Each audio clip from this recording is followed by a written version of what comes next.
Tu te souviens quand on nous faisait croire que cette femme était grosse? Aujourd'hui, le skinny talk fait scandale, mais si t'as grandi dans les années 90-2000, tu connais malheureusement bien trop ce sujet. Les films, les séries télé, la pop culture de cette époque ont influencé nos idées et nous ont poussé à croire que la maigreur était la norme. On se comparait à nos stars préférées et on se regardait dans le miroir en se disant que l'on n'avait pas la bonne taille, la fameuse taille zéro. Fini les courbes de Cindy Crawford. Dans les années 90, la star devient la brindille. Kate Moss était partout. On ne voyait qu'elle dans les publicités, sur les podiums, dans la presse people. Lorsqu'un journaliste lui a demandé quelle était sa devise, elle lui a répondu « Nothing tastes as good as skinny feels ». Cette phrase, plus de 30 ans après avoir été prononcée, est toujours reprise en légende de certaines vidéos. Quand on rentrait de l'école, on se posait devant la télévision et là aussi, les corps de nos héroïnes étaient ultra minces. On n'aimait pas mettre en avant les rondeurs, comme dans Beverly Hills, où Kelly Taylor ne veut pas manger au restaurant avant une séance photo car on n'a jamais vu une fille potelée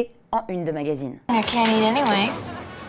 Kelly, nobody said anything about your weight. Mom, when's the last time you saw a chubby cover girl? La maigreur de Calista Flockhart dans Ally McBeal était devenue une norme de beauté, même dans la vie où toutes les autres actrices ont suivi le pas. Si un homme n'était plus en couple avec elle, il finirait forcément avec une grosse, comme dans cette séquence.